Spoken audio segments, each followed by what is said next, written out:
All of you, any doubts? Yeah, tell me. Sir, junctional tachycardia and atrial tachycardia, how will differentiate, sir? Because they both sometimes have a short RP. Exactly. See, especially atrial tachycardia. Sir, one point. See, atrial tachycardia, when she said when it is no, first thing that when you give a description of regular narrow QRS short RP tachycardia, when you say it is a short RP, the differential diagnosis comes only typical AV nodal reentry and AV reentry tachycardia. These are the only two differential diagnoses. Whereas atrial tachycardia is a long RP tachycardia. Atrial tachycardia is usually a long RP tachycardia. It doesn't come into the differential diagnosis. Okay. Okay, sir. If you are talking about a long RP tachycardia, where yeah, Saroj, can you let sir speak? During tachycardia, it is not regular. Yeah, sir. One thing, during tachycardia, it is not regular, sir. Which one? Whatever is you are seeing. Hello. Hello, sir. What you are telling? Which is not regular? During tachycardia, the RR interval is not fixed, sir.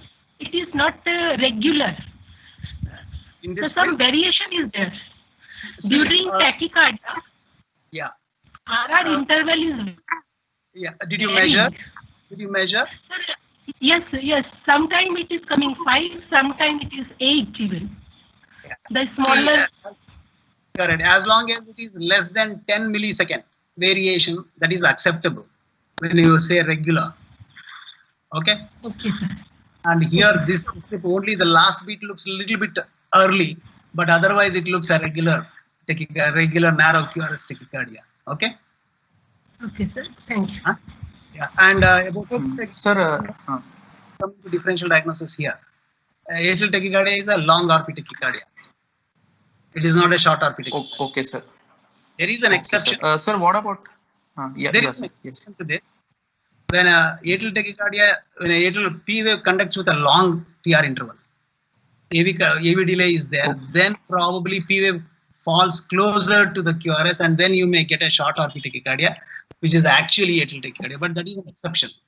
So, for a differential diagnosis of a short RP tachycardia, atrial tachycardia is excluded.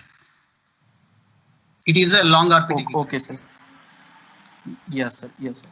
Sir, junctional tachycardia, sir, how we can tell, sir? Junctional tachycardia, again, it is there is QRS complex is regular, narrow. It could be regular, and usually what junctional tachycardia is, usually it is not dependent on the AV node.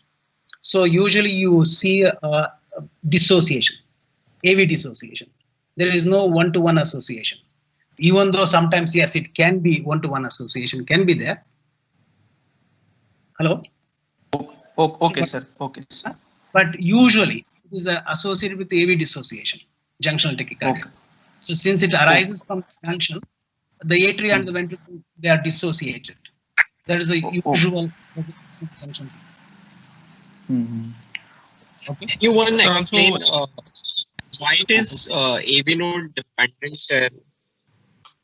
AV node dependent, why it is? Because you are seeing each QRS complex is followed by a notch there. See, how do you say that is a P wave? Sharul told there is a notch on the end of the QRS, but it could be a part of QRS. How do you know whether it is a P wave or it's a part of the QRS? For that, you have to compare with the normal QRS complex, which is terminated there. You see the terminal part of the normal QRS complex? Here, where I'm pointing the arrow. Can you see that? Yes, sir. Yes, sir. Yes, yes, sir. Yes, sir. There is no notch there. Okay. There is no notch. So normal QRS complex, it doesn't have a notch. So that notch, what you are seeing in this thing, should be a P wave. Hello. Yes, sir. Yes, sir. Yes, sir. Yes. Retrograde P wave. So that's how you decide that it is a P wave. Otherwise, it could be a part of the QRS. There is no way to tell you whether it is a part of the QRS or is it a retrogradely conducted P wave. So you have to always, if there is an ECG, termination ECG, you compare with the normal QRS complex and look at the terminal part. Terminal part is notched, which is not there in the normal QRS, normally conducted QRS. So that's how you decide that is a P wave falling on that. Okay, and that P wave, the tachycardia has terminated that with that P wave. So that P wave is the AV node. What has happened is the activation has gone to the ventricle, and through the fast pathway it is gone to the atria, and again it has not come back to the slow pathway. That's where it is ended, or AV node. Okay, sir. Yes. Okay. So No, is it clear? yes, sir. Yes, sir. Yes, Yes. sir. Sir, Yes. how to differentiate junctional tachycardia with retrograde atrial conduction from AVNRT? Say that again. Sir, junctional tachycardia with retrograde atrial conduction from AVNRT. Okay, junctional tachycardia which is conducting retrogradely continuously. Yes, Yes. Yes. That is difficult. Absolutely. Okay. Unless Sir. you do a EP study, it is difficult. But as I told you earlier, junctional tachycardia is usually associated with AV dissociation. Unusually, it can be associated with one-to-one conduction. Okay, sir. Thank you. Okay, so we are talking about the usual things, because even a atrial tachycardia with a long PR interval also can be a short RP interval, a short RP tachycardia, but that is not the regular differential diagnosis. Okay, you should be clear with the basic things. Don't Sir, worry okay. about exceptions. What is common, that we will have to discuss. Yes, Okay. sir. Yes. Yes, sir. Sir. Anything else? And one girl told me that there is some irregularity in the tachycardia. Who is that? Hello? Sir, Dr. Saroj Saroj from is there, Trishur. Huh? Sir, from Trishur, Jubilee Mission. Whenever Dr. Saroj. Yeah. at the onset of tachycardia, when the tachycardia starts, or when tachycardia terminates, there can be some oscillation in the cycle length. Yes, sir. Okay, sir. Okay, sir. Yes. At Yes. the onset, when the tachycardia is starting, there can be some irregularity, and when the tachycardia is terminating, also there can be irregularity. Okay, sir. Okay, we have caught the Okay. ECG. We have taken the ECG when it is terminating. Yes. That explains your irregularity.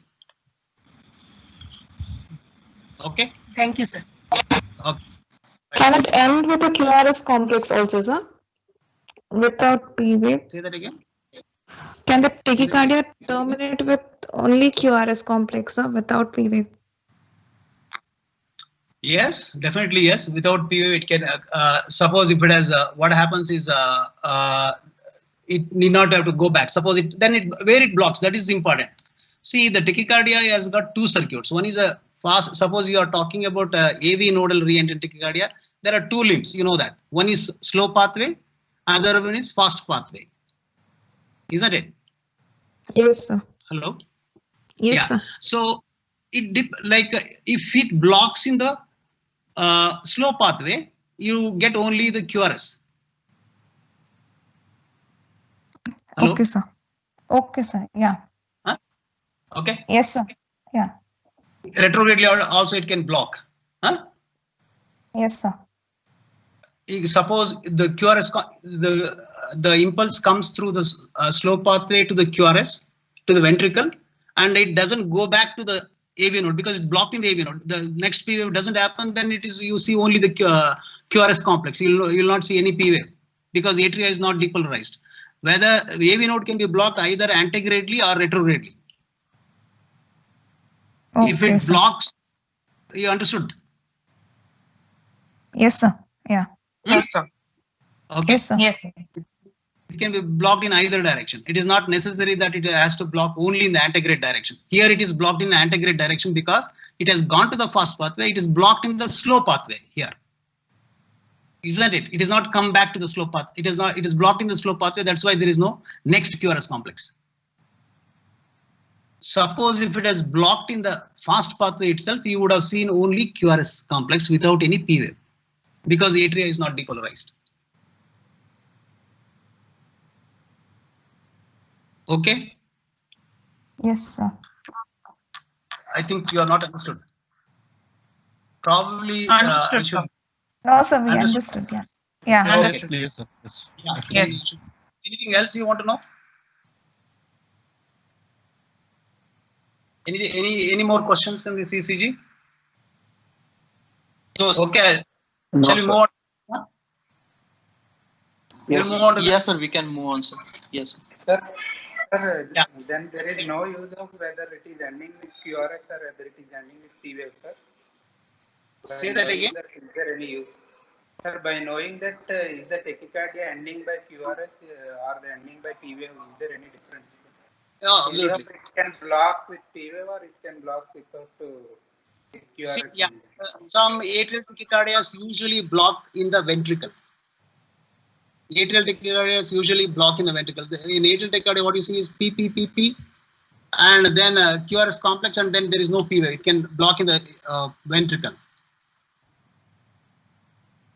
Okay. You understood what I'm trying to tell you? It can see atrial tachycardias. Usually, they do not have any association with the AV node. So in the atrial tachycardia, it can block with the ventricle, like it. There is a atrial tachycardia going on. There is a QRS depolarization, and there is no next P wave coming. It's spontaneously terminated. So it can either terminate with a P wave also, the atrial tachycardia, or it can terminate with a QRS complex. It depends on. I mean, what is the use of knowing whether it is being terminated by QRS or whether it is being terminated by P-waves? Yeah, that's a good question. See, the thing is, what we are trying to see here is, suppose sometimes if it is, you think this is only terminated by the ventricle. Some rhythms which are only ventricular things, which is ventricular dependent, AVRT especially, if it can block in the ventricle. But AVNRT can continue even without blocking in the ventricle, with blocking in the ventricle.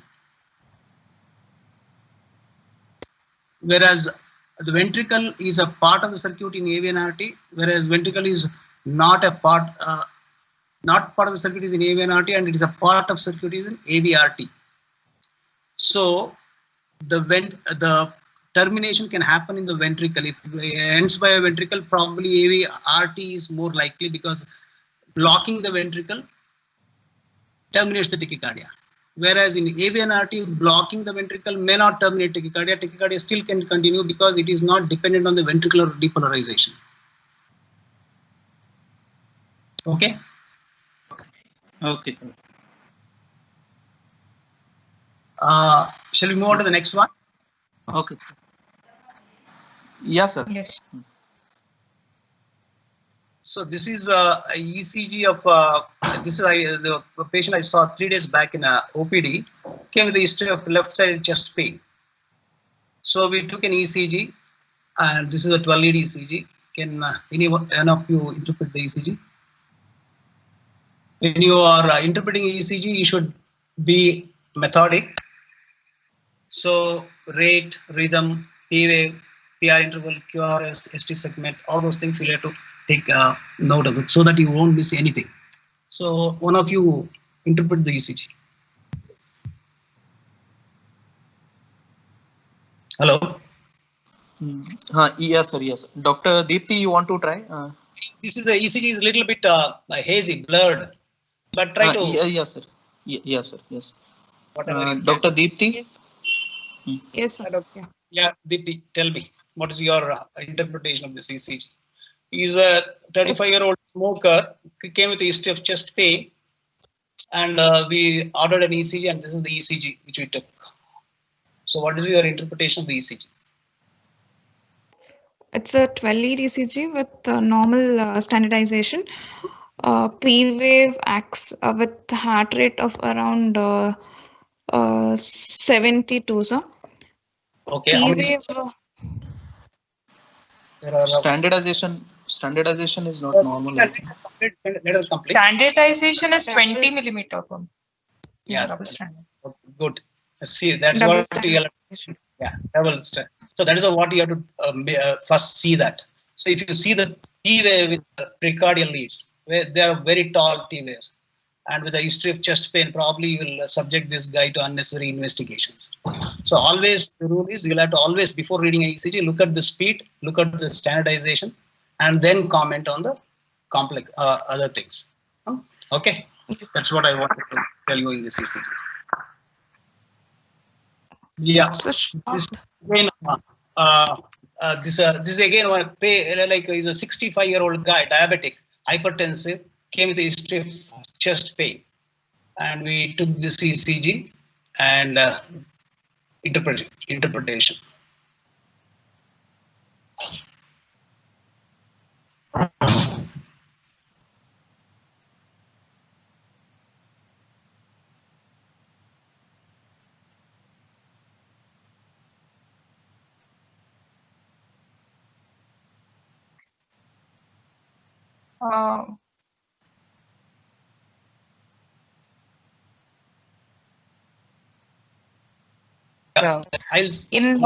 What makes it lead reversal?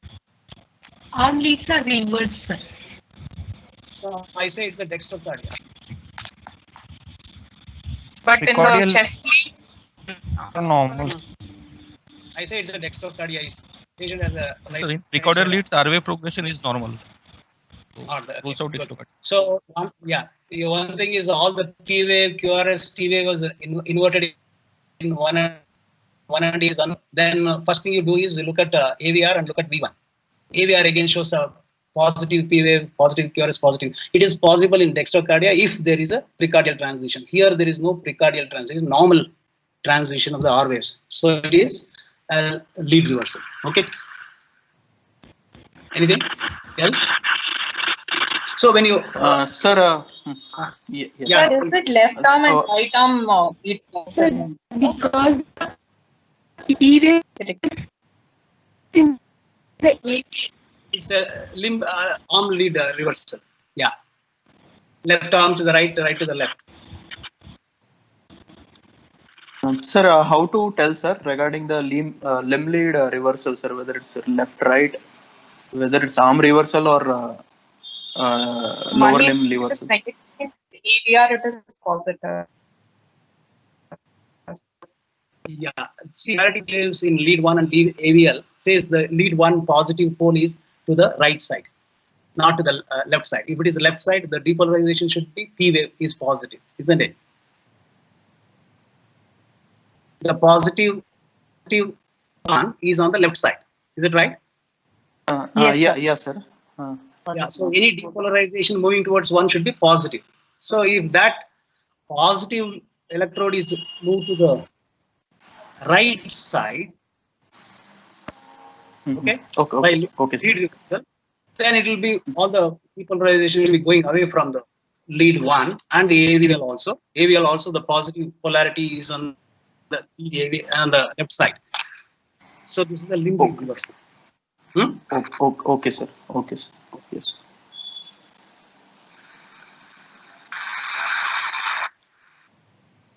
Let me go this ECG. This is a 75-year-old guy came with a history of syncope and regained consciousness and presented to the casualty. The ECG was taken. This is the ECG. And his blood pressure is reasonably okay. His blood pressure is around 130/80. Hemodynamically now stable. What is the ECG and what do you want to do?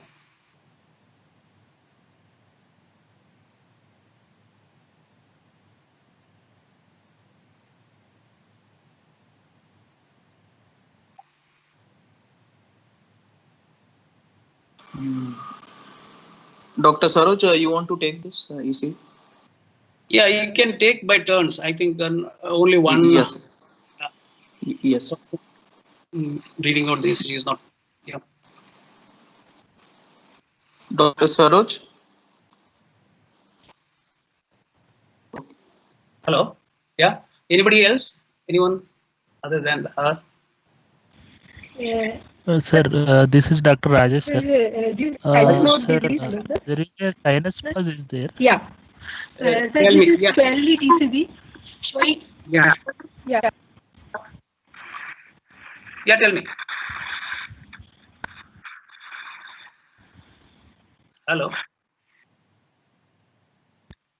Hello. Hello. Hello? Rajesh, sir, 1 second. Our network is poor, I think. Rajesh, you go ahead. Yeah. Somebody else can do Sir, Yes. sir, this Should I speak, sir? You were lost for briefly. You're lost. Tell me what is your interpretation? Yeah. Hello. Go ahead.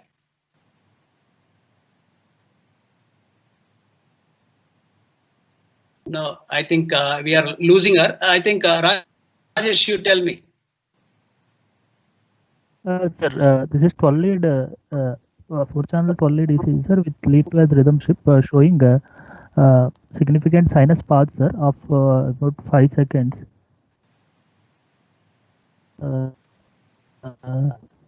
Rate of 30, sir. So most probably it is the 6 sinus syndrome, sir. Anything else in the ECG? But the first two beats are junctional escape. Yes. Tell me. Yeah. Somebody. Junction. Sorry. Yeah. First two beats are junctional escape beats, sir. Correct. One is a junctional. The first one is a junctional beat because there is no P wave in front of it. There is P a wave pass. is not. Yeah. Yes, the other is premature. There is some notch. Premature beat. Yeah. Yes. It's a premature P wave. It's a ectopic atrial rhythm, atrial focus, which is fired there. So there is a premature beat, and again there is a followed by a pass, and then resumption of a sinus activity. Why do you say it is a sinus activity? The P wave is followed by the QRS complex, and the P wave is looking normal axis of the P wave. So it is coming from the sinus node. See, P wave following QRS complex is not the criteria for telling it is sinus. P wave axis is normal, sir. It is looking from the sinus node itself. Exactly. That is what you have to tell me. So the P wave polarity, you have to look. Which leads you look at the P wave polarity? Lead 2. Hello. Yeah, tell me. Yeah, I'm listening. Yes, sir. Lead 2, it is upright, sir. And in AVR, it is negative. No, it has. So what is the normal axis of the P wave? When it is plus 45 to plus 75. Mean axis is plus 60. So if that is the normal axis, what do you expect in lead 1 and lead 2 and lead AVF? See, these are the leads which are directed inferior. If you say the inferior leads, you usually talk about AVF, lead 2, and probably 1. Okay. And since you said it is 60 degrees, it's going 60. It's positive in lead 1, more positive in lead 2.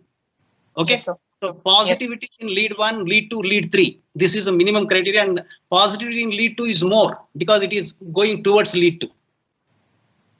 Yes, sir. Understood. So if that is criteria is met, that is a sinus P wave. Whether it is followed by a QRS or not, that is not the criteria. P wave polarity, that is important in lead 1, lead 2, lead AVF, because these are the leads in that inferior quadrant, right inferior quadrant, and that is where the axis is, the depolarization of the atrial sinus node depolarization goes. Okay. Yes, sir. Okay. So this is a thing, and if you notice here, apart from sinus node dysfunction, yeah, of course there is a sinus node dysfunction. Sinus node is sick, it's firing slowly, and sometimes it is not firing. There is a junctional escape. Anything else you are noting? T waves, sir. Slightly pointed T waves. Correct. Probably prominent T waves. Maybe we may have to look at his potassium also. That is the one thing which we need to see. Okay. But usually, if there is a hyperkalemia, what happens to the P wave? It will be absent of small. First thing which has to be absent is the sinus. There is no atrial activity. Will be last first in hyperkalemia at all. Okay. But here there is a P wave and there is a prominent T wave which will have to confirm by a lab potassium.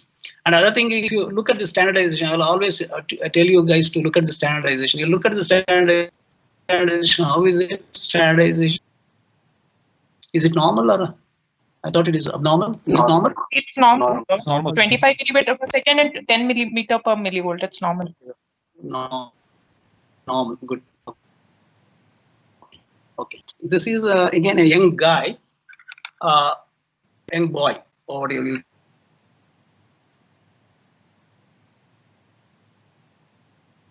he was hemodynamically stable. And we took an ECG, and this is the ECG of that boy, 25-year-old guy. So how do you interpret the ECG?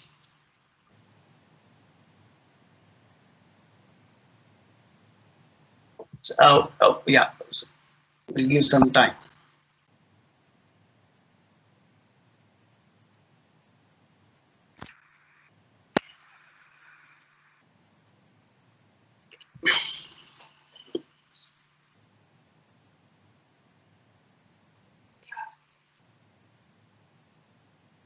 Anyone want to take, or should I go?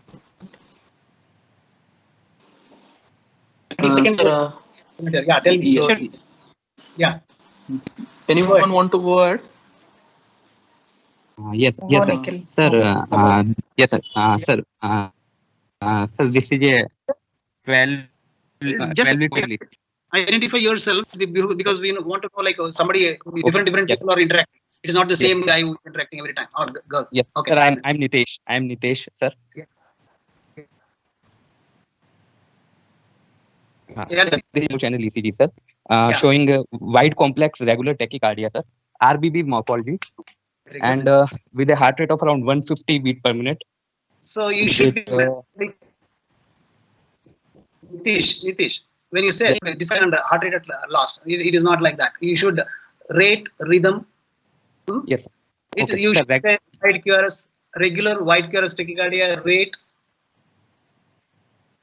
that much. Okay, sir. Okay. I would like in that way. It should be methodical. Don't Yes. mix up. Yeah, tell me. Okay.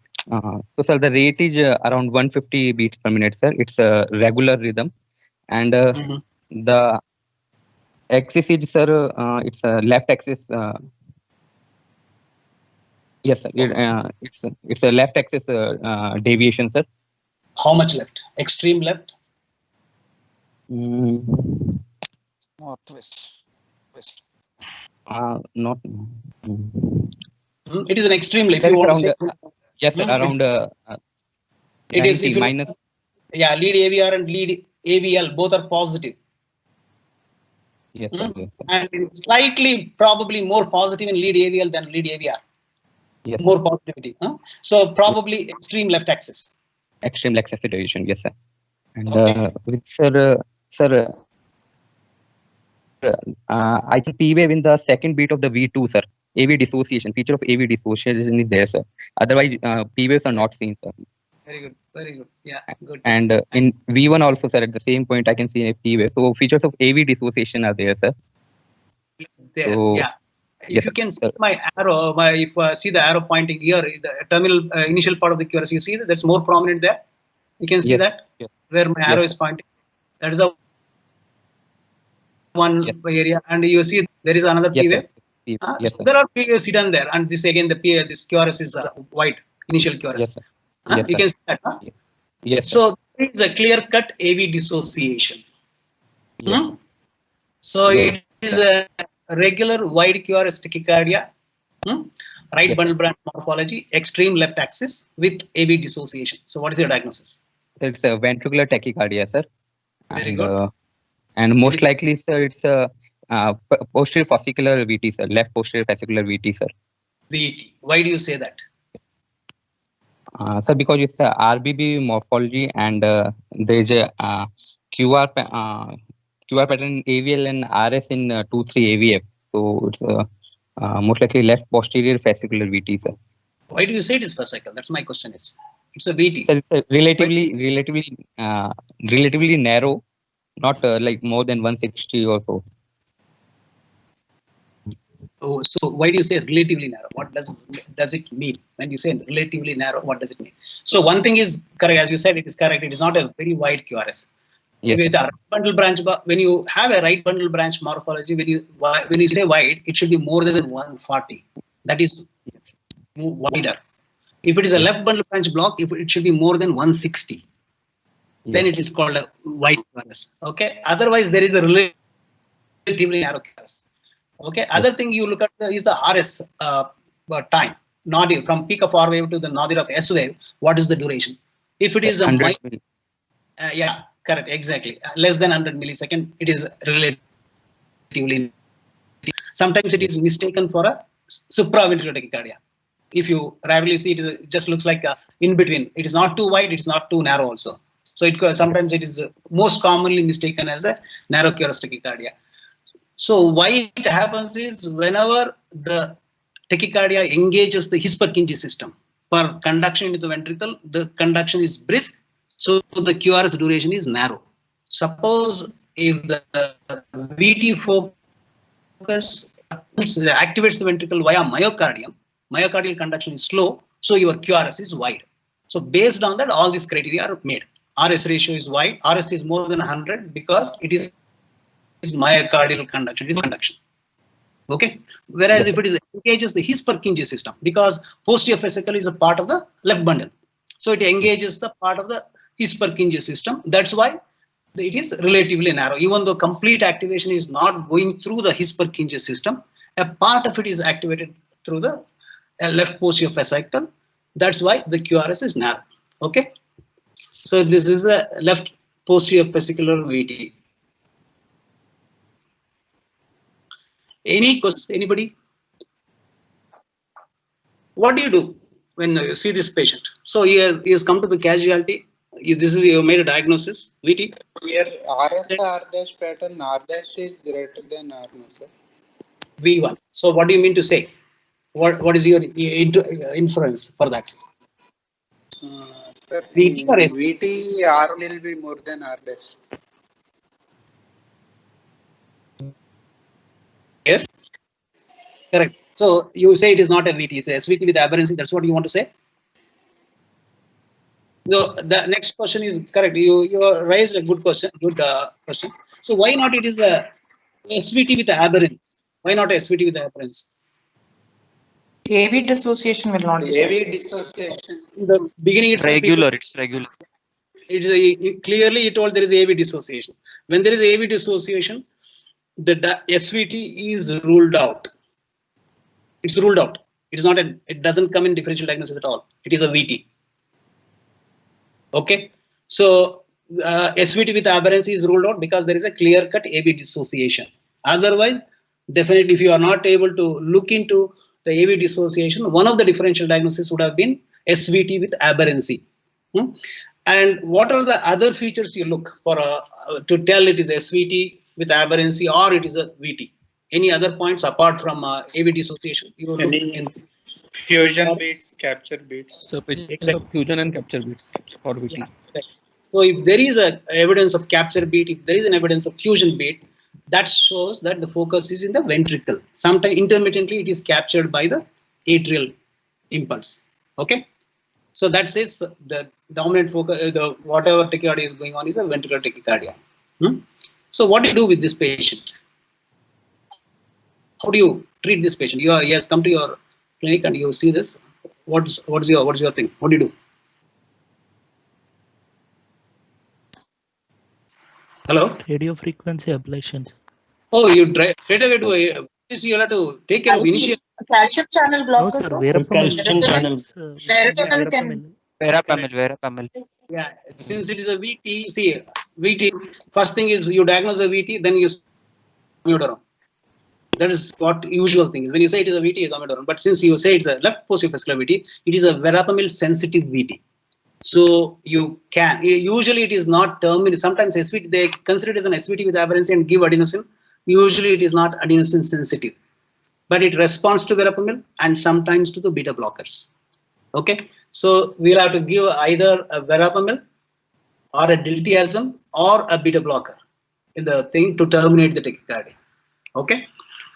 And then probably the other option, the next further going forward is a radio frequency ablation because it is the radio frequency. Otherwise, so what is the other things you do after that? You terminate the tachycardia by giving these drugs. What else you want to do after this? If I ask you to do one investigation, only one investigation I'll allow you to do before sending him for a ablation.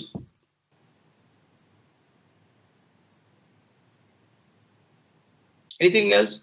See, always VT, you need to know what is the LV. Like Yeah, echo is very important.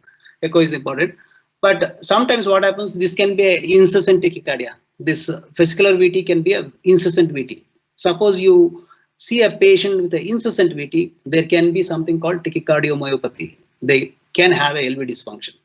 But that doesn't mean that they have any structural heart disease. Cardiomyopathy is probably because of tachycardia, which is going on incessantly. And once you take care of the tachycardia, either by medication or by radiofrequency ablation, the heart function is going to recover. Okay, so these are all things which you'll have to keep in mind. Anything else? Treadmill test. Pardon? Pardon? Hello? Tell me. Sir, Hello? she said treadmill test. Treadmill test. Why you want to? Yeah, tell me what is the need of what do you want to do? What do you want to know about a treadmill test? Why do you want to do a treadmill test in this patient? What additional information you want to get from doing a treadmill? Is there any added information is management by doing it? No, sir. No. So see, it can happen at rest. It can happen with exertion also. So it is not going to add up to your management of this patient. So in that way, it is not the major investigations you want to do. As a part of a protocol, you can do, but it is not going to add up to your management. It is not going to make any difference to your management of this patient. Okay. In CPVT, treadmill test is indicated. No, sir. Yeah. Then next question is who are the patients who do a treadmill test? Suppose a patient comes with a VT, and then you has documented a VT. Then who are the patients who want to stress them on the treadmill? So you have to know which are the exercise-induced tachycardias. So tell me some exercise-induced VTs. CPVT, sir. Long Yes. What you have to say, Cheryl, is actually yes, better always give a full form. Don't give an abbreviations. Okay, sir. Okay. Catecholaminergic polymorphic ventricular tachycardia. It is Long QT1. Yeah, very good. Then anything else induced by exercise? Sometimes ARVD stretch sensitive. RV is stretch sensitive. Whenever you exert, the patient gets arrhythmias. That is the other exercise-induced arrhythmias. You put a patient on the treadmill, you'll get a VT. That is the other exercise-induced arrhythmias. Okay. Yes. And sometimes ischemic VTs also can be because of ischemic patients can have a VT or a VF with exercise because of ischemia. That is also another one. It can be precipitated by exercise. Okay. Pre-excitation period is short, sir. This is we are just talking about a VT, exercise-induced VT. So we'll come to that. Oh, okay, yes, sir. Okay. Not sir. Okay. Otherwise, we'll have to talk about the role of treadmill in arrhythmias. Then we will have to discuss all this. We'll go case by case. Yes. Okay, sir. Okay, sir. Sir, one more doubt. Sir, what will happen if you give adenosine in this? It will not respond. Hello, sir. It will not terminate. Oh, okay, sir. Okay. Yeah, yes. But one more caution with these patients, especially if the patient is hypotensive. These patients, if they have a continuously VT going on for a long time, and if it is very fast, they can have a hypotension. In such cases, don't give calcium channel blockers. It can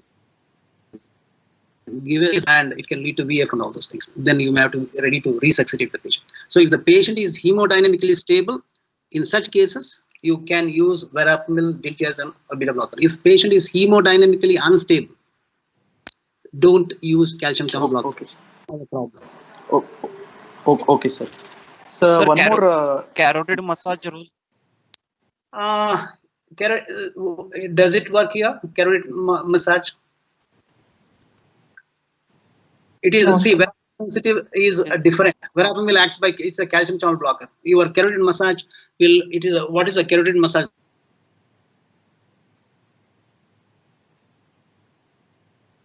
The mechanism is not same as the calcium channel blocking effect. So I don't, carotid sinus massage doesn't have a role in terminating vesicular VT.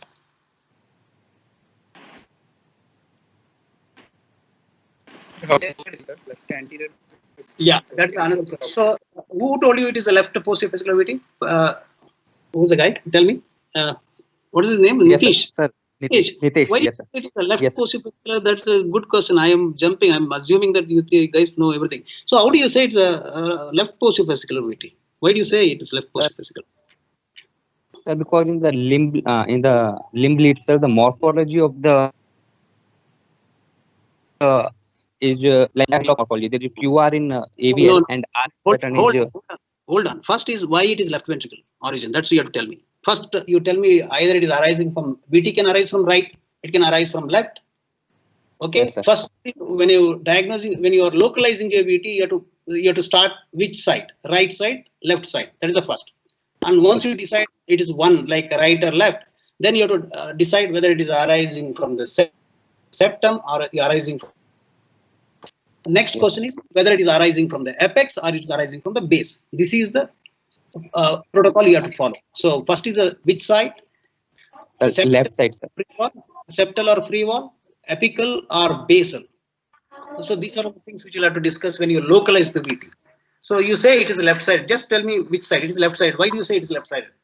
Sir, because in the lead one, sir, there is a slight negative complex, so it's going away from the axis is going away from the lead. If posterior is arising from the L, then it is quite posterior part of the LV. Still, it is away from the lead one. It can be negative. It is not the which size it is a left ventricle. Even the left ventricle can be have a negative. Sir, because it's RBVB, that's why it's on. See, where is the lead V1? V1 is exactly in front of anterior to the right ventricle, isn't it? The location of the lead V1. So anything arises from the right ventricle is moving away from the V1. So anything which arises from the right ventricle will produce a negative deflection. So LBBB morphology. If there is a LBB morphology in V1, it is a right-sided. Okay, and anything which from the left side, it is always goes towards the V1, so it is producing a positive deflection. So anything positive in V1 is arising from the left side. So that is a clear cut. You should not have any confusion over the sidedness. You understood? Yes. Okay. So because Yes, lead V1 is situated exactly over the anterior part of the RV, anything arising from the RV will produce the electrical depolarization is moving away from the V1. So it will produce negative deflection. Negative, that is QS complex. That is the left bundle branch. Anything coming from the left ventricle is moving towards V1, isn't it? Yes. Anything moving arising from the left ventricle and it moves towards V1, so it produces a positive deflection. So if it is a RBBB morphology in a VT, it is arising from the left ventricle. That is clear cut. Okay, and now the question is whether it is arising. Other thing is whether anterior part of the left ventricle or posterior part of the left ventricle. How do you say that? Sir, if it's we'll see the deflection in lead 2-3 AVF, sir. Exactly. If it, you look at the axis. You look at the, yes, sir. You look at the axis. If the axis is negative in 2-3 AVF, that means it is a left-sided axis. It is moving away from the posterior wall, isn't it? Yes, sir. Depolarization is going away from these leads. That is, it is going away from the posterior wall. So it is arising from the posterior part of the left ventricle. That's why it's producing the negative deflection in 2-3 AVF. Understood? Yes. Suppose if arising from the anterior part of the left ventricle, it will move inferior 2-3 AVF. So what it will have axis will be inferior axis. Yes. Is that clear? Yes. Yes, sir. Yes, sir. Right side or left side and why you it is a why it is a cycle. A lot of background noise somewhere. I don't know. Is that? Hello? Yes, sir. Carry on, sir. Yes. Yeah. Yes, sir. Yes, sir. So it is left-sided. You all agree because it's the right bundle morphology, and it is arising from the posterior wall of the left ventricle because it is negative in 2-3 AVF. That also you agree?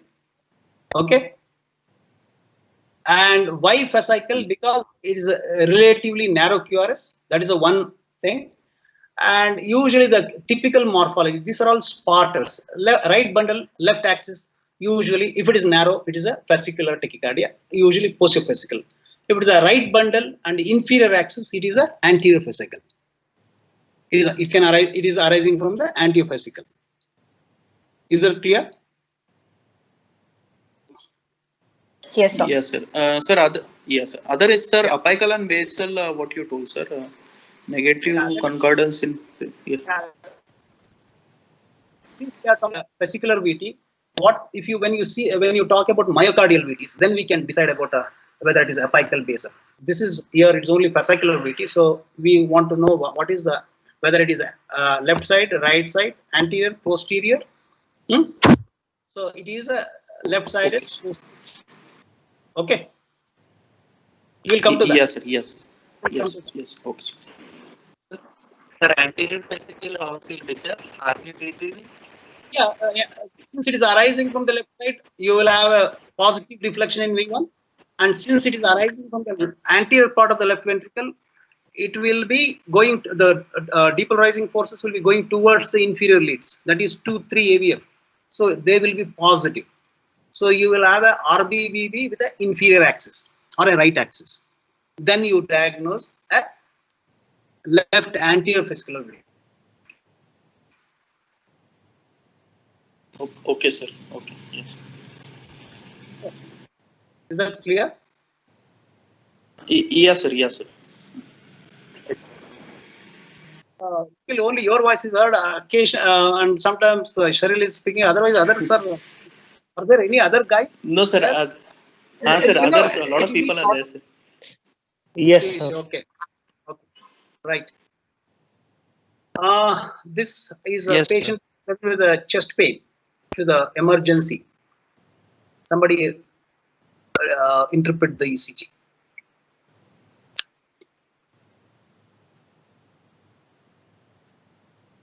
He's a 60-year-old guy, diabetic, hypertensive, chest pain going on for last 2 hours, retrosonal discomfort.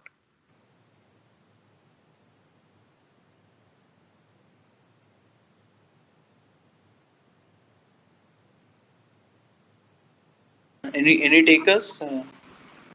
This is a 12-lead ECG showing Sir Sunil here, showing anterior wall MI. Because there is ST elevation in all the chest leads and reciprocal changes in the inferior lead. Plus, there is no elevation in AVL or AVR. So it is distal to septal and diagonal. The lesion is distal to septal and diagonal. Distal to the septal and diagonal. Okay. And what is the QRS duration here? Broad QRS, sir. So, what is the morphology? LBB morphology. So, when you say LBB morphology, then the question comes: how do you diagnose myocardial infarction in the presence of left bundle branch block? Because you can have a discordant ST elevation or a ST depression, discordant ST depression in the lead. So, how do you diagnose acute myocardial infarction in the presence of left bundle branch block? What are the points here? You are telling me that because it's a left bundle branch block, you said, because the QRS is wide, it is a QS complex in the lead V1, so it is a left bundle branch block. And yes, in left bundle branch block, how do you diagnose MI? So Sokolov's criteria, sir. Okay. Garbosa criteria. Garbosa. Garbosa criteria. Concordant elevation of 1 millimeter seen in V5 and V6, and discordant elevation seen in V1 and V2. That is also, it may be more than 5 millimeters. So it's fitting into anterior wall MI.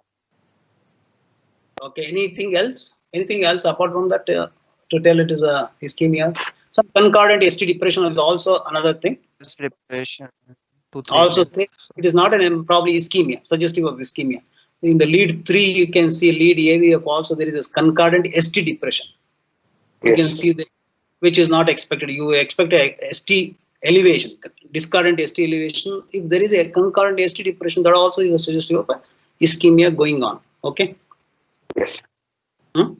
Yes, sir. Right.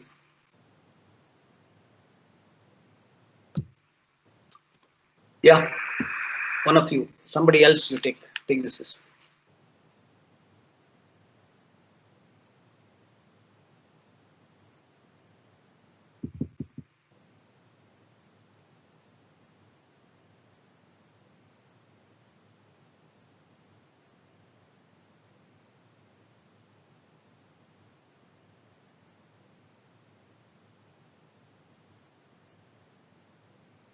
Yeah. Anyone is there to take? Yeah, come forward. I think you should take turn one by one. Everybody should try.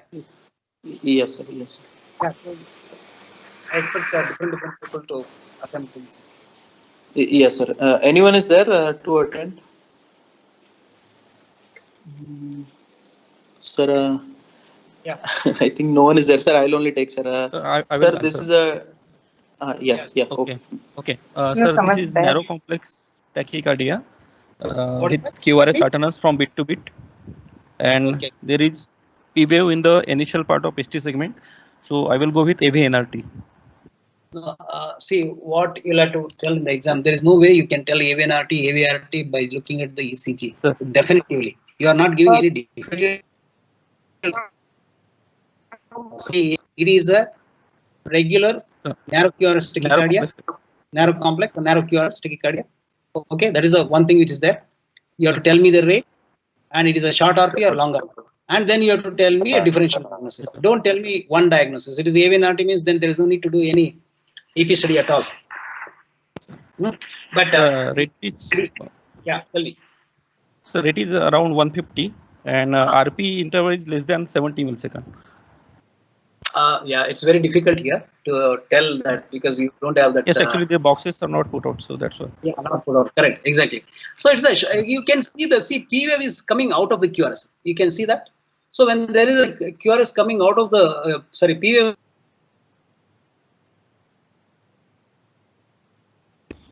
Hello? Sir, we can't hear you. Hello?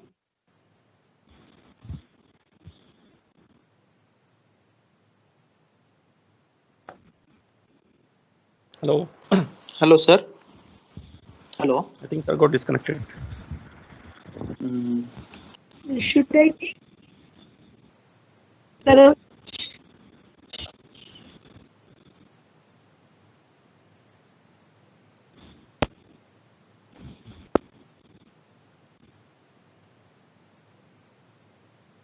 Sir is there in the meeting, but hello, sir.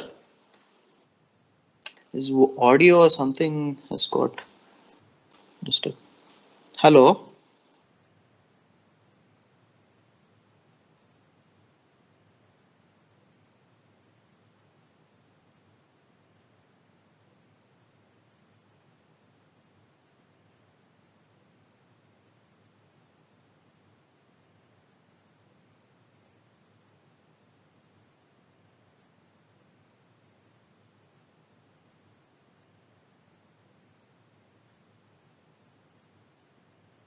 Yeah, I'll just call sir. Maybe his network was poor. I'll just check.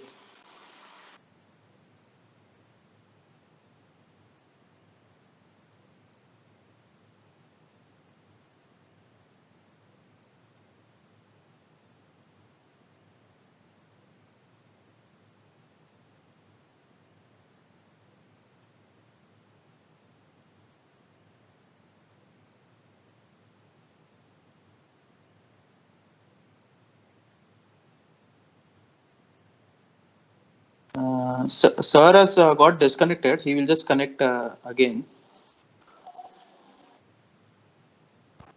Okay.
Hello.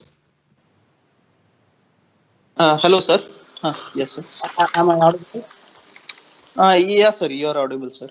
Yeah, it briefly lost the connection. Yeah, internet issues. Yeah, somebody was telling me. Yeah, tell me. This is a regular narrow cures, short RP tachycardia with governance, isn't it? You can see. QRS alternance and ST depressions also, sir.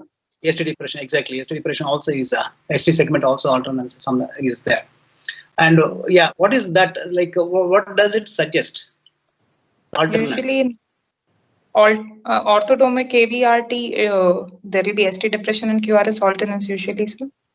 Yeah, earlier if there is an ST depression, if the tachycardia is very rapid, if there is an ST depression, and if there is a QRS alternance, they used to think it is one of the like features suggestive of the presence of a pathway, accessory pathway, not a AVNRT.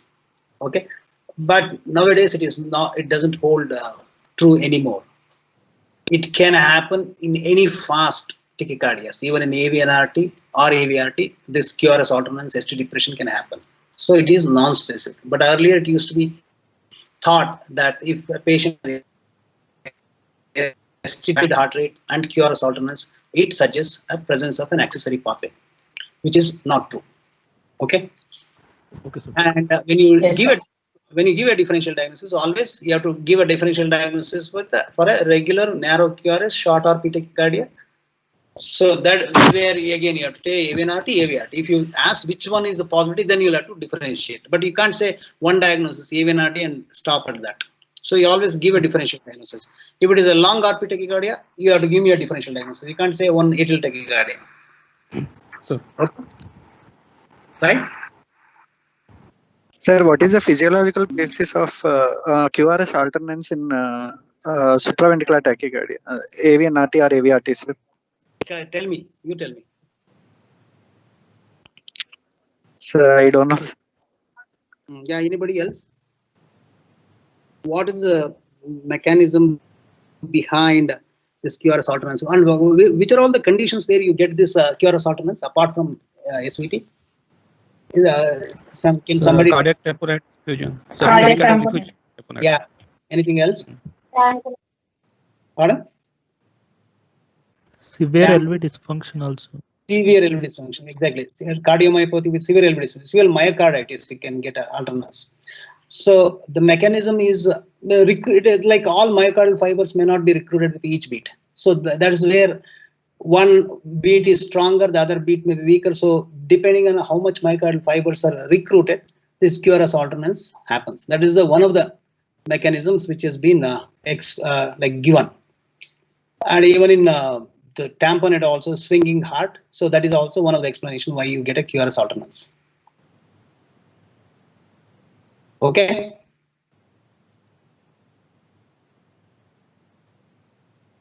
Yes, AVNRT and AVRTs are on ECG. They tell pseudo R and pseudo S. We can see in V1, then we can say it is a AVNRT, sir. Any other, sir?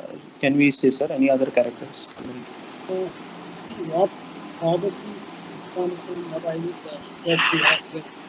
Sir, you're hello, sir. You're not audible, sir. Am I audible now? Yeah, yes. Yes, sir. Yeah.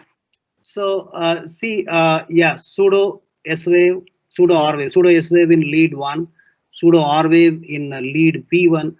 It happens because the QRS, the P wave is happening very close to the QRS complex. Okay. And that's the reason why you say it is a most probable mechanism is AVNRT. If it is a AVRT, the circuit is it has to start from the atria, go to the ventricle, engage the His-Purkinje system and come back. So it is a long circuit. So P wave cannot happen within the like immediately after the QRS. It usually takes a little bit of time. So it falls a little bit away from the QRS. Even though it is a short RP, it is slightly away from the QRS. You can make out the clear-cut P wave. So in that way, but it all depends on the conduction. Suppose if the pathway is very slick, very fast conducting, you can still get a P wave very close to the QRS in surface ECG. So only way to diagnose whether it's a AVRT or AVNRT, we look at the intracardiac electrograms during the electrophysiology study. We measure the VA interval, what we say VA interval. VA interval is the onset of QRS to the earliest A in the septal leads, that is in the His. If it is less than 70, it is a AV node. If it is more than 70, it is a pathway. Why it is that? Because arising from the junction AV node, the conduction back to the atria is very swift. So it is always less than 70 millisecond. But if it is a pathway, it has to be more than 70 millisecond, the septal thing. So that is the one of the differential features between a AVNRT and a pathway. Okay. But in a ECG, yes, you can tell, but short RP tachycardia always give a differential diagnosis.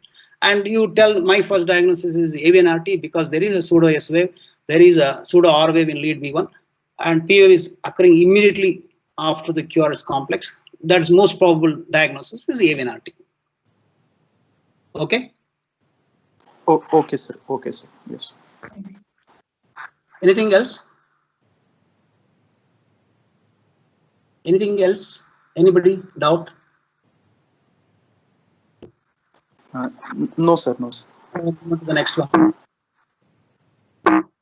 Sorry.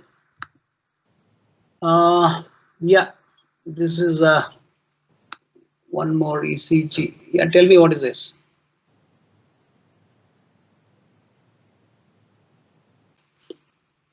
Dextrocardia, I think. Yeah. So here also you can see the P wave QRS complex T waves are negative in lead 1, lead AVL. Exactly looking similar to the lead reversal, limb lead reversal. But if you look at the V1 and the precordial leads, especially the R wave is dominant in V1 and then goes on reducing. So the transition is shifted from V1 onwards. Okay. So that is the differential diagnosis is. So this is a dextrocardia. Suppose you say the QRS is normal, prominent QRS complex in lead V1. What are the differential diagnoses? Check precordial leads. Prominent R wave in lead V1. Differential diagnosis. So it can be a normal variant or old posterior MI or in some muscular dystrophy like DMD. Give me right ventricular hypertrophy. Yeah, right RVH. Yes, RVH. RVH. Yeah, give me the important things first. And so get the RVH. It can be pre-excitation. Okay. It can, first is WPW. Normal variant, RVH, pre-excitation. Then you can say your Duchenne's or HOCM. How come? Correct. How come? Because yeah. So these are all the differential diagnoses you'll have to keep in mind. And how do you differentiate? Suppose if it is RVH, I'm telling pulmonary hypertension. What are the other things you look at? The ECG. How do you differentiate from other things? You gave me so many differential diagnoses. So how do you confirm in the ECG? What are the other things which you will look for in the if it is RVH? Right axis deviation, sir. Yeah, exactly. Correct. Then P pulmonale. If there is a P pulmonale is there, right axis is there, it goes in more in favor of right ventricular hypertrophy, either because of pulmonary hypertension or something. Okay. And if it is a pre-excitation, because of prominent. Where do you get a prominent R wave? Which sided pathway, right or left? Prominent R wave.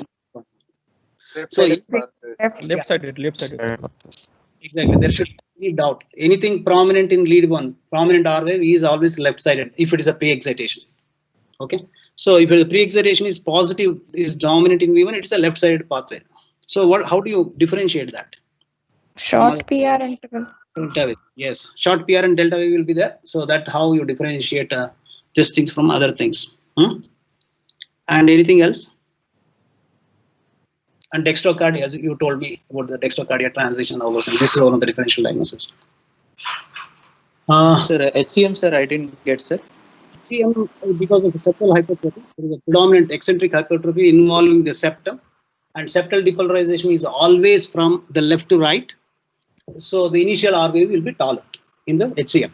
That's the reason why you get a tall R wave, depending on how severe is the HCM. Okay, and you will have other associated features like STT changes, prominent T inversions, symmetrical and prominent T inversion in the precardial leads, and voltage criteria will be high, LVH will be there. So these are the things which make you think probably it could be HCM. Okay, sir. Yes. It can be dextrocardia also, sir. Yeah, dextrocardia is a differential diagnosis. Exactly, that's what. So when it could be from lead, this standard leads, and if you get a negative extreme right axis, prominent R wave, monophasic R wave in AVR, extreme right axis, and negative complexes, negative P, QRS, T wave in 1 and AVR, that goes more in favor of dextrocardia. That is a dextrocardia. Okay. And is there anything else you can get a prominent R wave in the thing apart from? So somebody said normal variation, normal variant. How do you get a prominent R wave as a normal variant? Why do you get a? Why do you? Neonate. Slightly upper Neonate space. and infancy. No, not in the neonate. I am talking about adults. There is something called rotation, counterclockwise rotation. So if the heart is counterclockwise rotation, when you look at the heart from the diaphragm, you look at the heart from the diaphragm. If the heart is rotated counterclockwise, okay. So when the LV comes more anterior, the depolarization LV will be more prominent in the precardial leads. So the transition will be early. It starts from V1, V2, and then goes. So that is the one of the normal variant. It can be normal variant depending on the like what is the chest shape and all those habitus. The heart can get rotated. This is a counterclockwise rotation electrically. That also is a normal variant. Okay. So when I say counterclockwise, okay, sir. At the heart from the diaphragm, you visualize the heart as a clock from the diaphragm. Then you will understand counterclockwise rotation. So when you say counterclockwise, LV, which is lateral and posterior, will come anterior and more towards the right. Okay. So the depolarization LV will be more prominent in the precardial leads. Right precardials like V1, V2, V3 will be more prominent because it's more anterior and more towards the posterior. It has more right and anterior. Little bit. Oh, okay, sir.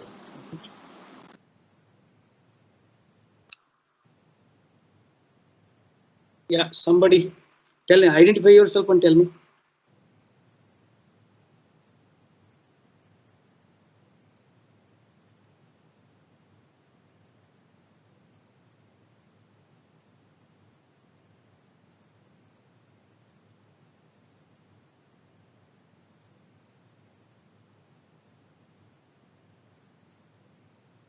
Yeah, anybody? Apart from those who are already attempted. Anyone is there, sir? Anyone is there? Take us. Dr. Pragati, you are there?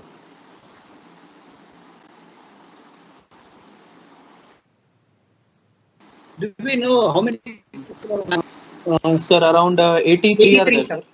Then where are the others then? Where did they go? They're not. They don't want to reply. Check. They are there, sir. Yeah. Tell me. Yeah. Yeah. Sir. Hello. Yeah. Tell me. Sir, Dr. Mihir here, sir. Yeah, Mihir. Tell me. Good. Sir, it is a 12-lead ECG showing intermittent pre-excitation is there, sir. Very good. So, yeah. Okay. What is the rhythm? Sinus rhythm, abnormal rhythm? Sir, sinus rhythm. It is a sinus rhythm and intermittent pre-excitation is there. Why you say it is sinus rhythm? Sir, there is P wave axis is normal. It is positive in lead 1 and AVL. No, positive in lead 1, lead 2 and lead AVF. It is positive and more in the lead 2. Lead 2 is more prominent. Yes, sir. Or equal to lead 1. So that is the inferior axis. So it is a sinus P. It is arising from the sinus node. So it is a sinus rhythm. You have to start like this. It is a sinus rhythm rate. It is showing a short PR, delta wave, and intermittent pre-excitation. So what does it say? What is the where is the pathway? You said pre-excitation. Where is the pathway located? Where is the localization of the pathway? Sir, lead V1 is positive, so it is a Left-sided pathway, sir. Yes, when you say lead V1 is positive, close your eyes and say it is a left-sided. V1 is right side. Lead V1 sits on the right ventricle. So if it is coming, something is coming towards V1, it has to be from left side. So it's a left-sided pathway. So it's a left side. When you say left-sided pathway, then question comes: it is arising from the free wall or is arising from the septum? That is the question. Or then other question is whether it is arising from the anterior part of the. Usually these pathways arise around the annulus. Okay, annuli, tricuspid or mitral annulus. This is probably arising around the mitral annulus. So mitral annulus is a clockwise like a shape. So which part of the annulus? You said left side. Left side. Now you'll have to tell me whether it is anterior part of the left ventricle or posterior part, and whether it is arising near the free wall or near the septum or near the posterior wall. These are all the questions you have to ask. You have to tell me when you say it is a left any pathway. Anybody? Yeah, tell me. Near the septum. Sir, it is a left posterior septal because axis is left. Okay. Left posterior septal. Septal. Why do you say septal? Sir, because in left posterior septal the axis becomes leftwards, and it is only left lateral. Then axis should be inferior within normal range. Transition is late transition, sir. Yeah. Early transition. This is an early transition, isn't it? Completely positive in the lead V1. So definitely it is a left-sided, and it is an anterior pathway. It is a posterior pathway because it is negative in 2-3 AVF, isn't it? It is going away from the inferior leads. That means it is arising from the posterior part of the annulus. So it is a left side, it is a posterior.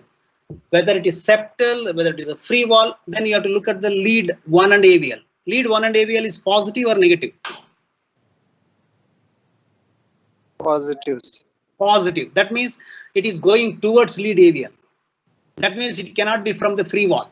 If it is arising from the free wall, then it has to be negative in 1 and AVL. Isn't it?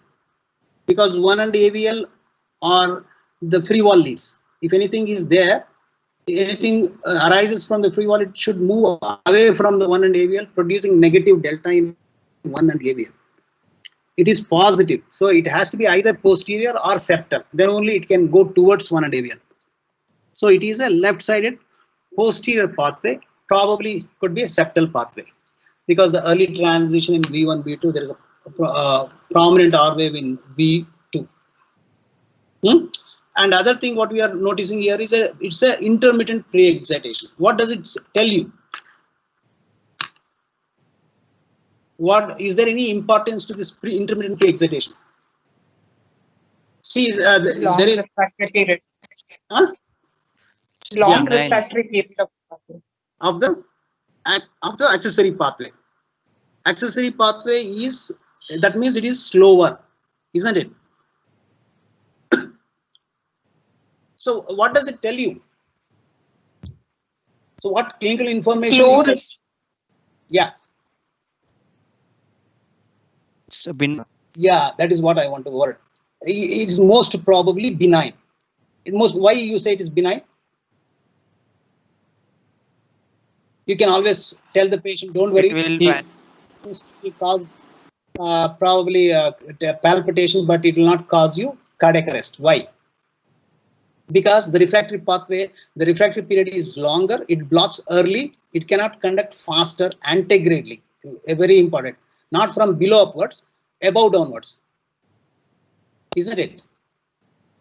Did you get my point? Why it is benign? Because yes, sir, yes. Any pre-excitation, they can have a pre-excited AF which can degenerate into ventricular fibrillation. But that possibility is very less in this patient because the refractory period of the pathway, accessory pathway, antegradely is longer. Retrograde conduction. From above downwards, conduction is slow. It conducts slow. It cannot allow rapid rates. That is the information you get when you see an intermittently pre-excited ECG. That is a reassuring sign. It is reassuring to the patient. You can always tell the patient that the risk of sudden cardiac arrest is less in your case. Suppose if it is not there, if intermittent pre-excitation is not there, there is always a possibility you can have a pre-excited AF which can degenerate into ventricular fibrillation. Is that clear? Sir, how to say refractory? Yes, sir. Yes. Refractory period means, see, it measure the RR interval. So here, unfortunately, we don't see the boxes, but probably 3 boxes are there, isn't it? Maybe the heart rate is 100. Okay? Yes, sir. 100. So at 100, intermittently, the next QRS complex, which is narrower, it is also probably a little bit faster than 100. Probably it is 102 or 103, but still it is just less than 3 boxes. So maybe it is around 105, 110 heartbeat. So when the heart rate increases slightly, the pathway stops conducting. There is no short PR interval. There is no delta wave. QRS is narrow. That means pathway has stopped conducting. The conduction is happening only through the AV node. That's why PR interval is normalized and QRS complex is normal. Pathway is blocked, so it is not conducting. That's how you say that the pathway cannot conduct. Even 105, 110 is not very fast heart rate, isn't it? So that's why you say that is a benign pathway. It cannot conduct faster heart rate.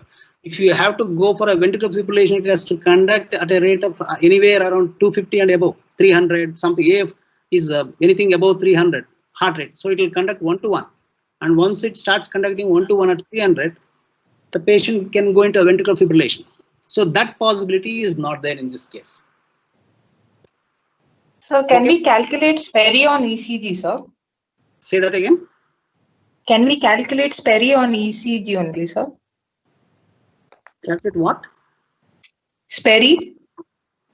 Sperry. Yes, sir. What is Sperry? You said Sperry. Shortest pre-excitation. No. What you tell me? How do you spell it? SPERRI. STERRI. No, Shirley, this is the first time I'm hearing this. Sperry. Sorry, sir. SP, sir. Maybe I'm not aware. I'll have to check it up and then tell you. I'm not aware. Okay. Okay, sir. Okay. Shortest pre-excited interval, sir. See, pre-excitation depends on when you look at an ECG like this, we cannot say it is fully pre-excited. Still, there could be. This is all fusion bits. There is some conduction happening through the AV node and some conduction happening through the accessory pathway. In what you can tell in this ECG is majority of the beats are conducting when the heart rate is around 100. Majorly it is conducting through the pathway, accessory pathway. But still, some part of the activation is still happening with the AV conduction, because you look at the QRS. QRS is not completely broad and wide. If it is completely myocardial, if it is completely pre-excited, QRS should be very wide. But QRS is still narrow. Even though it is wide, the terminal part of the QRS especially is narrow. That means some of the activation is still happening with the normal AV node. So these are all fusion beats. So how much pre-excitation, it depends on so many, how fast the pathway conducts and how slow the AV node conducts. If the AV node is very slow, then all the conduction also goes through the pathway. And what is the distance? Yes. What is the distance of the pathway from the sinus node? So that's why if the pathway is on the right side, they are more pre-excited because they are shorter interval. From sinus node to the right ventricle is the shortest distance than from the sinus node to the left ventricle. Is that right? Yes, sir. Yes, sir.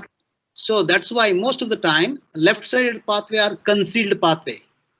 You may not see if the AV node is conducting fast, the conduction may not happen with the pathway at all. So that is called something called concealed. Suppose if it is on the right side, since the distance from the sinus node to the pathway is short, it has to be pre-excited. So to have a concealed pathway on the right side is very, very, very uncommon. If it is a right side pathway, usually it will be pre-excited. ECG will be pre-excited. Okay? Yes, sir. Yes, sir. One doubt, sir. Yeah. Sir. Okay, go ahead. Sir, sir, pre-excited AF getting converted into VF, will it be always antidromic or can it be orthodromic also, sir? No, orthodromic is usually no. It is because of myocardial conduction, very fast heart rate. Refractory period creates dispersion of the refractory period in the ventricle, which creates re-entry focuses, which leads to ventricular fibrillation. That's how VF develops. Whereas if it is retrograde, whatever hypotension, patient can have hypotension, but he is having underlying coronary artery disease, he may go into ventricular fibrillation. That is the difference. I'm talking about an young healthy guy has a narrow QRS tachycardia, say at 250 beats per minute or even 300 beats. He can have a hypotension, but he will not go into a VF. But if he has a pre-excited AF, chance of, if the heart rate exceeds 300, chance of going to VF is very high.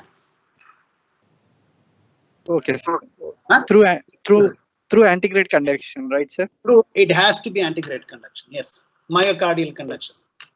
Because okay, antegrade conduction is slow. Through the muscle it happens. Through the pathway, and then through the muscle. Through the pathway. Through the pathway. Then to the muscle. It is not like entire activation happens through the pathway. Only the it enters the ventricle, and the rest of the conduction is through the muscle. So when the muscle conduction is, it creates a lot of dispersion in the reflex. Okay, sir. Thank you, sir. That is the initiation for a VF. That's how the VF is initiated. Okay. Sir, one more doubt, sir. Yeah. Sir, accessory pathway localization in RV also it will be same, sir. Like negative delta wide, so it will be posterior, and in 2-3 AVF. And hello, sir. Yeah, correct. What you said is right. If it is negative in 2-3 AVF, it is posterior. If it is positive in 2-3 AVF, it is anterior. And free walls are that only one AVL if it's negative. Yeah, then the transition in the V1, V2, if there is a sudden transition, V1 is negative, which is most of the right side pathway will be negative, isn't it? And suddenly it is positive, V2 is positive, that says it is a septal pathway. Okay, sir. Okay. Otherwise, and posterior or the free wall pathway. So one AVL you have to see, sir. Same in right leads also, sir. RV will not have a similar information like left ventricle. Sir, hello. One and AVL not as much like information as it is in the left side. Okay, sir. So RV we have to see, sir. V2. RV we can say posterior, anterior, okay, and septal is by looking at the lead V1, transition from V1 to V2. If it is a sudden transition from V1 to V2, it is septal. Okay, sir. Okay, sir. Yes, sir. For RV side, sir. Yeah, RV.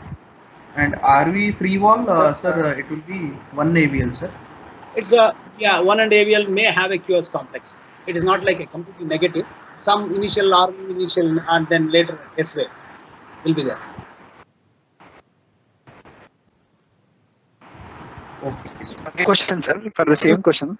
Can you do the Fitzpatrick criteria, sir, where V2, V3, transition at V2, V3 will be septal and transition at V4, V5 will be lateral, sir. Can we follow that?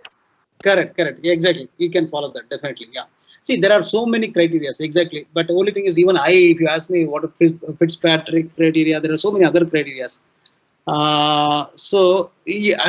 These are all the basic things. And when I tell these criteria apply when there is a full pre-excitation, you cannot give too much value to these things.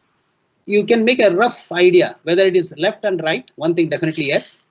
Anterior, posterior also yes. Free wall and all those things, it depends on how much pre-excitation has happened. And all these criteria are applied, most of these criteria, Fitzpatrick criteria and all those things are applied when there is a maximum pre-excitation. And if there is a minimal pre-excitation, go wrong. You can say it is a septal, you may find a lateral pathway when you do a EP study. You may say it's anterior, it may not be anterior pathway when it is pre-excited. So you have to have a full pre-excitation to say exact localization. How do you do this full pre-excitation? In the lab, what we do is we paste the atria. When you paste the atria And if the AV node is slower, most of the conduction occurs through the pathway. Okay. If the AV node is faster, what we do is we deliver an extra impulse. We deliver, say, 8 impulses at certain rate and deliver a premature impulse. Do you understood what I'm trying to tell you? Yes, sir. Yes, sir. Anyhow, Yes, sir. I don't think we should go to electrophysiology and all this. It makes the things complicated. Keep it simple. You can follow Fitzpatrick criteria, lateral or lateral in the right side pathway. But caution is, it may not be true when it is minimally pre-excited or mild pre-excitation is there. It may not be true. So it has to be maximally pre-excited for all these criteria to work. Okay. Okay, sir. Okay, sir. Okay, now I will not. Yes. Yes, sir.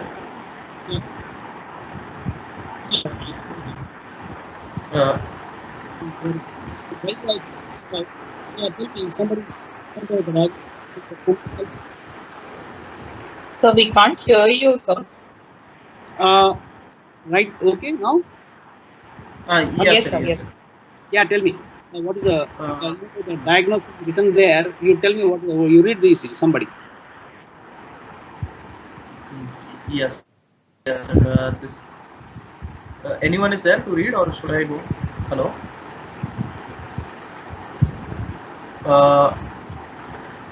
Yeah. Anyone is there? I think probably after this we'll stop. Yeah, I will take it. Yeah. Okay. Who is there? Hello. Yeah. Please take. Yeah. Please. Yeah. 12 lead ECG showing Mobius type 2:1 block. No, I don't accept this. See, don't jump to the diagnosis. Describe the ECG. Describe the ECG.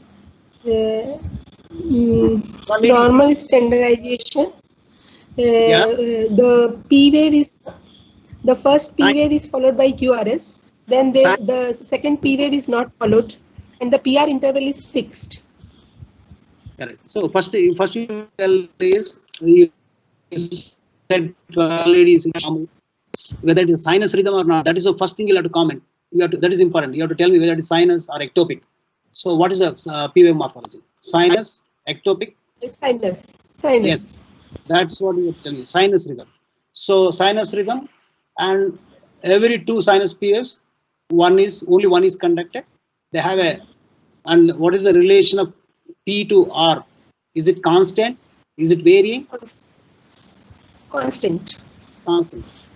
It is a PR interval is not varying. And what is the QRS? Wide QRS? QRS is narrow complex. Narrow complex. So all these things are important. Okay. So it is a sinus rhythm with a 2:1 AV conduction, isn't it? With a narrow QRS complex. So what does it mean? Where is the site of block? When I say site of block, you know that site of block could be at the AV node level, or it can be below the AV node level.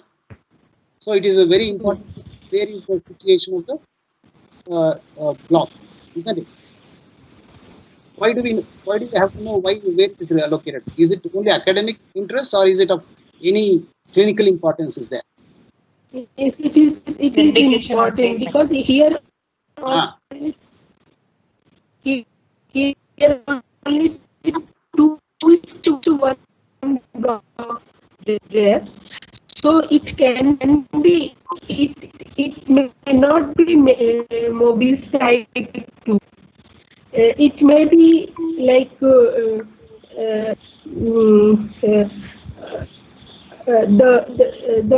only we are unable to see this we have to differentiate it from the type. How do you differentiate? How do you differentiate?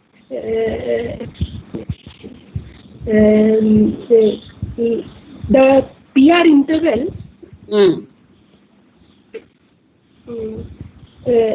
here probably when you take what your answer, when you take a short ECG like this, 10-second ECG, even as you said, Mobitz type 1 may look like a Mobitz type 2. And there is a lot of difference between Mobitz type 1 and type 2, isn't it? So we need to examine more beats. When you say more beats, then you'll have to take a rhythm strip, longer rhythm strip. So you examine more leads. If this is consistent in more beats, you take a long rhythm strip, and then you see each how many POs are dropped and is there any variation in the PR interval. If it is interval is normal, P to R relation is constant, and every other P wave is blocked, then it is a probably Mobitz type 2 AV block, isn't it? Yes, sir. So what is the importance of knowing? Can here the carotid massage help? What will happen if you? How do you differentiate type 1 from type 2 by giving carotid sinus massage? If it is a type 1, it will become type 2. If it is become type 2, it becomes type 3. Type 1 can become type 2. It can become type 3 also with the carotid sinus massage. So even type 2 also can become like that if you give a carotid sinus massage. So how the carotid sinus massage doesn't help in this. Okay. Where it helps is to know where is the site of block. That means whether the site of block is at the AV nodal level or at the infrahesian level. Is it important to know that? It's very important. Why? Why is it? Then type of. No, I'm talking about only type 2.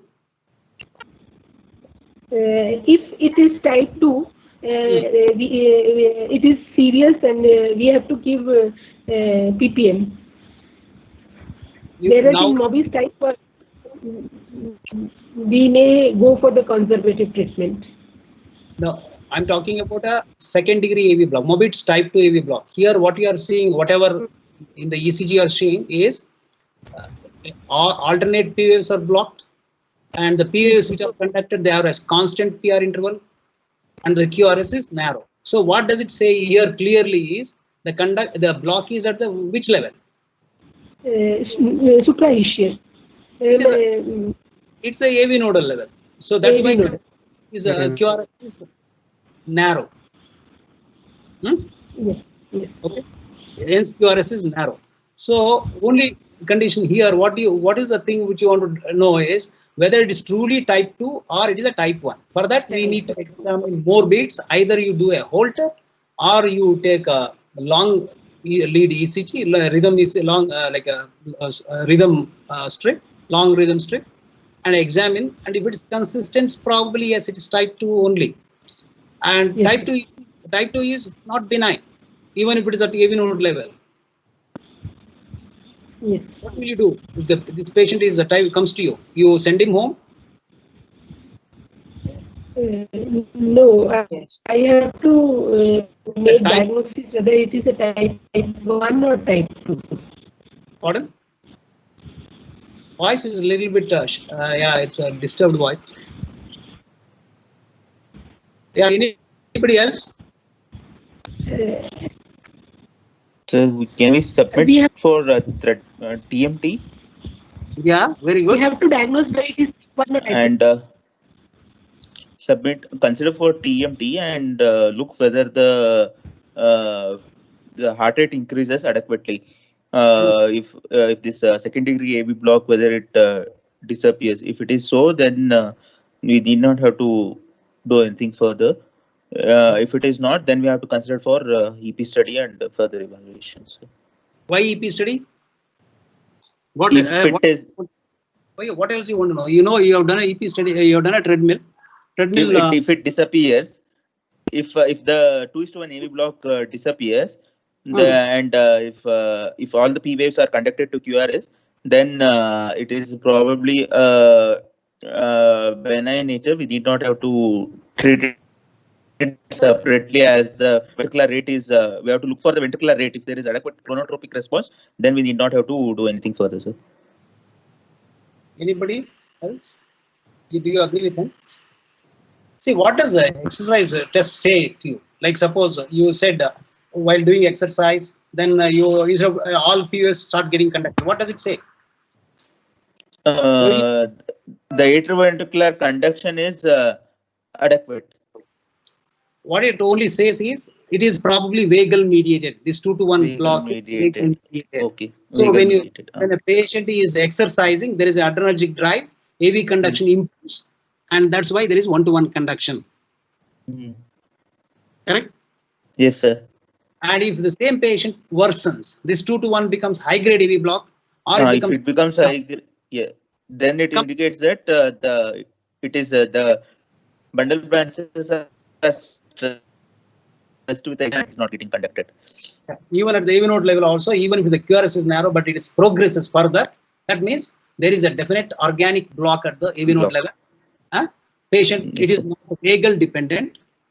It is a structural problem, and patient has a high risk of going into a complete heart block and asystole. So it definitely needs a pacemaker. Pacemaker. Okay, sir.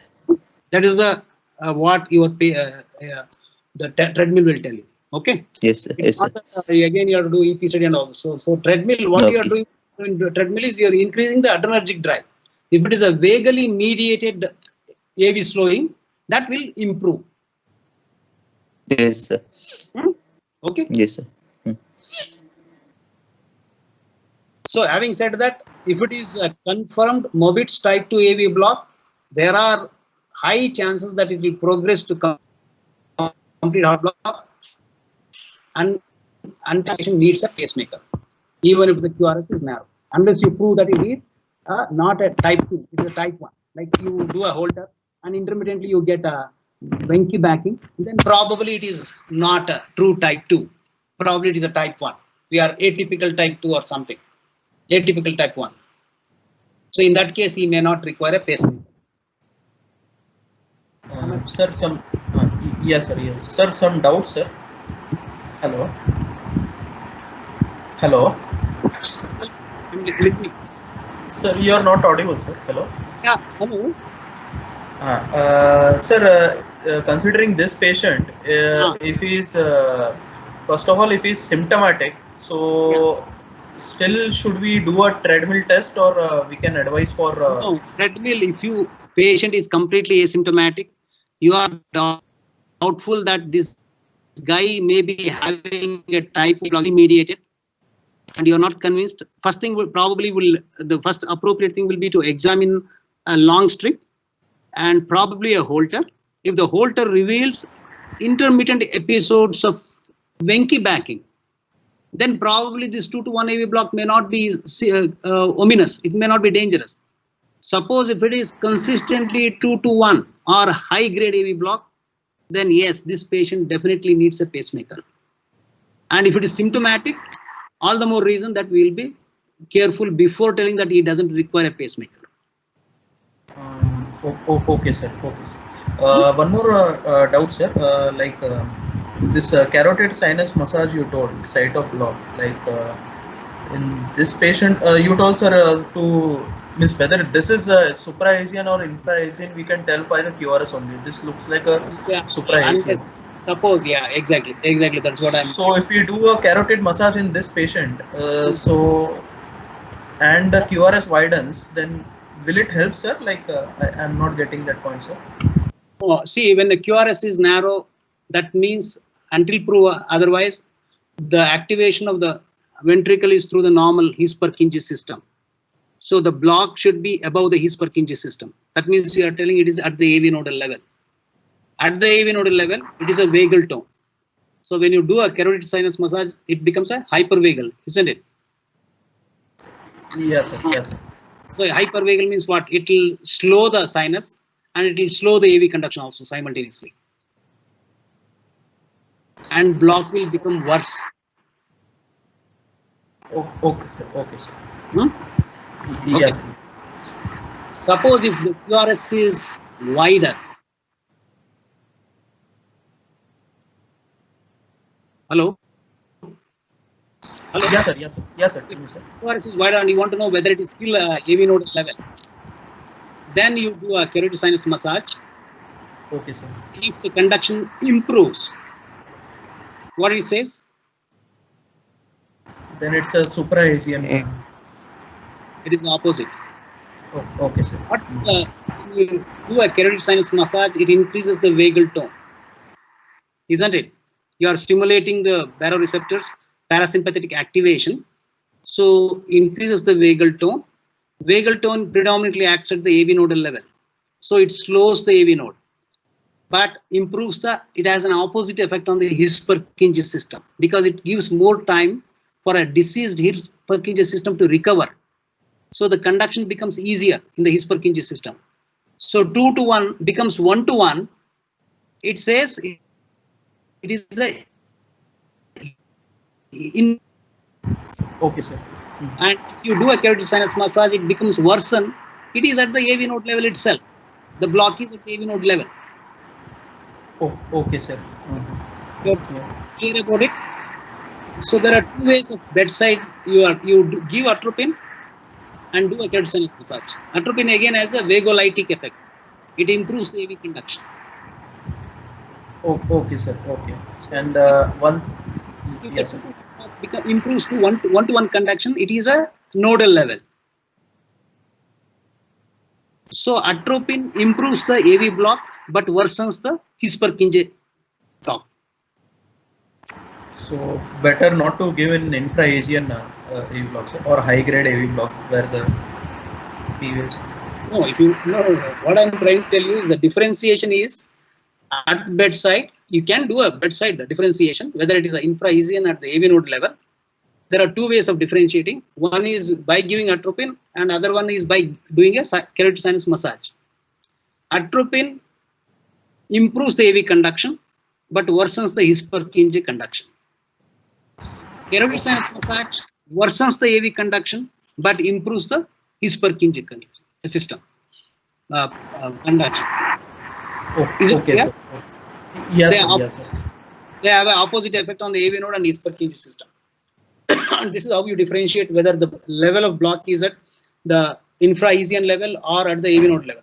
See, one thing is why it is so important to say whether it is AV node level or infra-Asian level. Infra-Asian level, you cannot give a choice to the patient at all. He has to have a pacemaker because he is going to arrest anytime. That chance is the infra-Asian system. So escape rhythm will be very unstable. He may have a asystole. He may go into a brady-dependent VT. All give a grave prognosis. If it is the AV nodal level, if the escape rhythm is reasonably okay, still patient can remain asymptomatic. And it is not like he is in imminent danger, but definitely he may progress into a complete heart block later. Oh, okay, sir. Okay, sir. So we stop or you want to go further? We'll stop, sir. Yeah. I think it's because it's already 10 o'clock. I think we'll wind up. And what you get back to me, what do you want? Because you take the input from all others, how useful it is.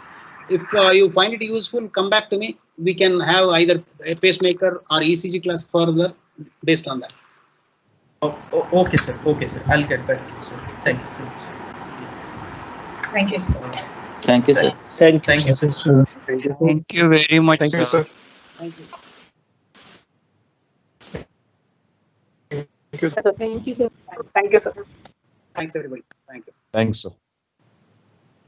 Thank you, sir. Good night. Thanks. Good night. Good night.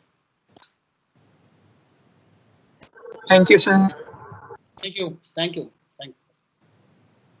Thank you, sir. Good night.